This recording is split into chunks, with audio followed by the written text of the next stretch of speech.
Yo, bienvenue sur Protec. Ici, on parle un peu de tout ce qui est astuces smartphone, mieux utiliser son téléphone, mieux connaître son téléphone, mieux profiter de son téléphone, et aussi de tout ce qui est HTML, CSS, bien touché. L'objectif du jour, à quoi sert l'élément padding? Let's go. Ok, aujourd'hui, nous allons voir l'élément padding. J'ouvre mon fichier de la dernière fois.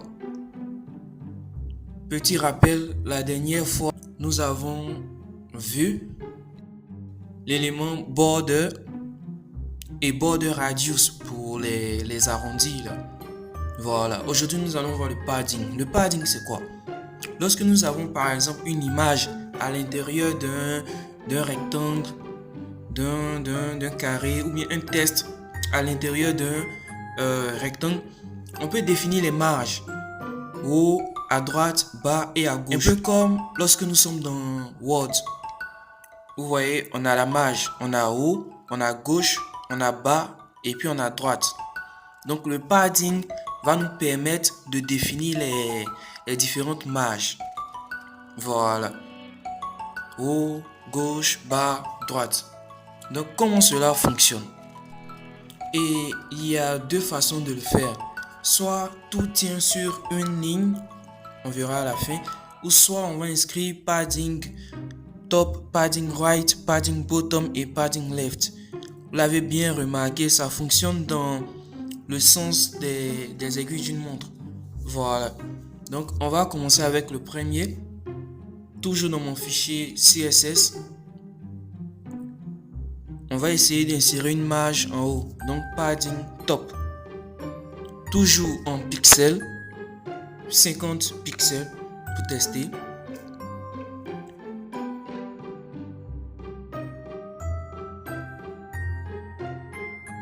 Don't forget to save. Ensuite, on retourne dans notre fichier HTML et on observe. Vous voyez que là, il y a un espace entre l'image et le border en haut. La magie. On va essayer de faire pareil pour la droite. Un instant, donc jusqu'à présent, vous n'êtes pas encore abonné, vous n'avez pas encore liké. Bon, et si ton téléphone s'éteint et que tu achètes un hôtel, comment tu vas retrouver ma vidéo? Et si tu cliques sur une autre vidéo par hasard, comment tu vas retrouver ma vidéo? Comment tu vas faire pour savoir si j'ai publié d'autres vidéos qui pourraient t'intéresser? Abonnez-vous, c'est gratuit, ça fait plaisir. Suivons. Donc pour la droite, on va utiliser padding right. Vous voyez right à droite, donc padding right. Voilà, c'est un jeu. On va définir 25 pixels, toujours en pixels. On sauvegarde. Vous voyez que là, il y a une marge à droite. Voilà. On va faire pareil pour le bas. Là, on va utiliser padding bottom. On va définir aussi 50 pixels. N'oubliez pas de sauvegarder. On retourne dans notre fichier HTML, on observe. Comme par magie, il y a un espace en bas, en dessous de l'image. On va faire pareil pour le côté gauche. Donc, selon vous, on a bien compris. Padding left. Voilà, vous avez tout compris. Exactement, padding left. Donc, vous voyez, il y a une marge à gauche aussi. Voilà, donc ça c'est la première façon de faire. Et remarquez que ça fonctionne dans le sens des aiguilles d'une montre. Vous voyez? Voilà. Un peu comme en cinématique, en physique. C'est plutôt lorsqu'on parle de moment d'une force, non?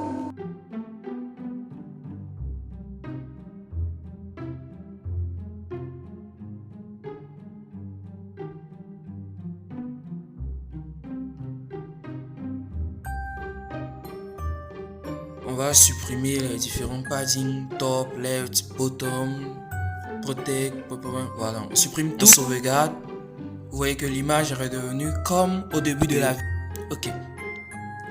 On va utiliser padding et on va mettre 50 pixels. On marque 50 pixels et 0, 0, 0 pour les autres. Souvenez-vous que ça marche dans le sens des aiguilles d'une montre. Donc la première mesure c'est pour le haut. Ensuite, la deuxième mesure, droite. La troisième mesure, le bas. Et la quatrième mesure, le côté gauche. Voilà, dans le sens des aiguilles d'une montre. Donc là, si je veux définir la marge à droite, je remplace la deuxième mesure par la mesure que je veux mettre du côté droit. Donc 25 pics. Donc la troisième mesure sera pour le bas et la quatrième mesure pour le côté gauche.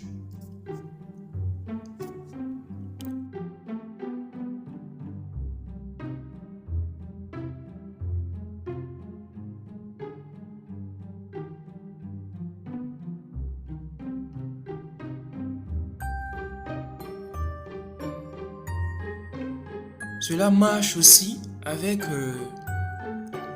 un test qui se trouve à l'intérieur d'un border. Donc on essaye toujours dans le sens des aiguilles d'une montre. On sauvegarde. Voilà, vous voyez que là, il y a une marge maintenant entre le test et le border.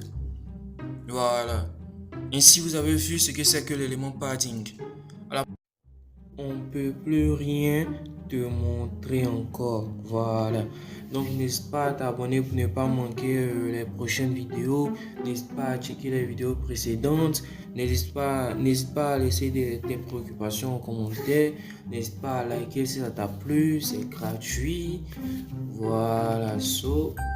Ciao.